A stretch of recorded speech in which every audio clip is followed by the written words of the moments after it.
மத்தேயு எழுதின சுவிசேஷம் 1ஆம் அதிகாரம். ஆபிரகாமின் குமாரனாகிய தாவீதின் குமாரனான இயேசு கிறிஸ்துவினுடைய வம்ச வரலாறு.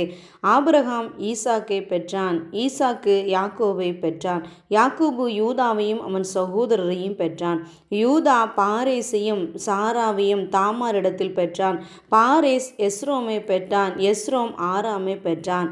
ஆராம் அம்மினதாபை பெற்றான். அம்மினதாப் நகசோனை பெற்றான். நகசோன் சல்மோனை பெற்றான். சல்மோன் போவாசை ராகாபினிடத்தில் பெற்றான். போவாஸ் ஓபேதை ரூத்தினிடத்தில் பெற்றான். ஓபேத் ஈசாவை பெற்றான். ஈசாய் தாவீது ராஜாவை பெற்றான். தாவீது ராஜா உரியாவின் மனைவியாயிருந்தவளிடத்தில் சாலமோனை பெற்றான். சாலமோன் ரெகொபெயாமை பெற்றான். ரெகொபெயாம் அபியாவை பெற்றான். அபியா ஆசாவை பெற்றான். ஆசா யோசபாத்தை பெற்றான். யோசபாத் யோராமை பெற்றான். யோராம் உசியாவை பெற்றான். உசியா யோதாமை பெற்றான். யோதாம் ஆகாஸை பெற்றான். ஆகாஸ் எசேக்கியாவை பெற்றான். எசேக்கியா மனாசேயை பெற்றான். மனாசே ஆமோனை பெற்றான். ஆமோன் யோசியாவை பெற்றான்.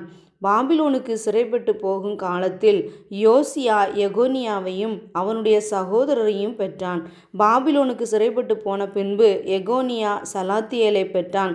சலாத்தியேல் செரோபாபேலை பெற்றான். செரோபாபேல் அபியூதை பெற்றான். அபியூத் எலியாக்கீமை பெற்றான். எலியாக்கீம் ஆசோரை பெற்றான். ஆசோர் சாதோக்கை பெற்றான். சாதோக்கு ஆக்கீமை பெற்றான். ஆகீம் எலியூத்தை பெற்றான். எலியூத் எலெயாசரை பெற்றான். எலெயாசர் மாத்தானை பெற்றான்.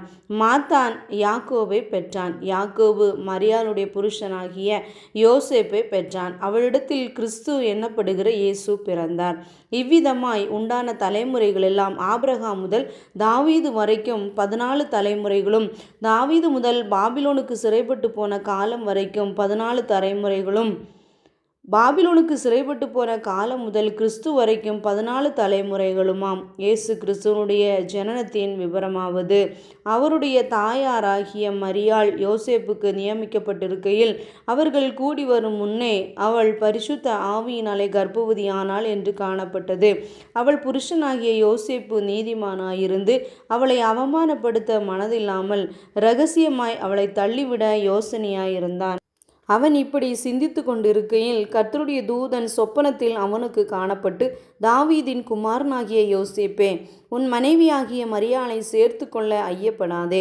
அவளிடத்தில் உற்பத்தியாயிருக்கிறது பரிசுத்த ஆவியினால் உண்டானது.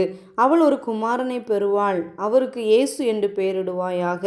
ஏனெனில் அவர் தமது ஜனங்களின் பாவங்களை நீக்கி அவர்களை இரட்சிப்பார் என்றான். தீர்க்கதரிசியின் மூலமாய் கர்த்தராலே உரைக்கப்பட்டது நிறைவேறும்படி இதெல்லாம் நடந்தது. அவன், இதோ ஒரு கன்னிகை கர்ப்பவதியாகி ஒரு குமாரனை பெறுவாள். அவருக்கு இம்மானுவேல் என்று பெயரிடுவார்கள் என்று சொன்னான். இம்மானுவேல் என்பதற்கு தேவன் நம்மோடு இருக்கிறார் என்று அர்த்தமாம். யோசேப்பு நித்திரை தெளிந்து எழுந்து கர்த்தருடைய தூதன் தனக்கு கட்டளையிட்டபடியே தன் மனைவியை சேர்த்து கொண்டு அவள் தன் முதல் பெயரான குமாரனை பெறுமளவும் அவளை அறியாதிருந்து அவருக்கு இயேசு என்று பெயரிட்டான்.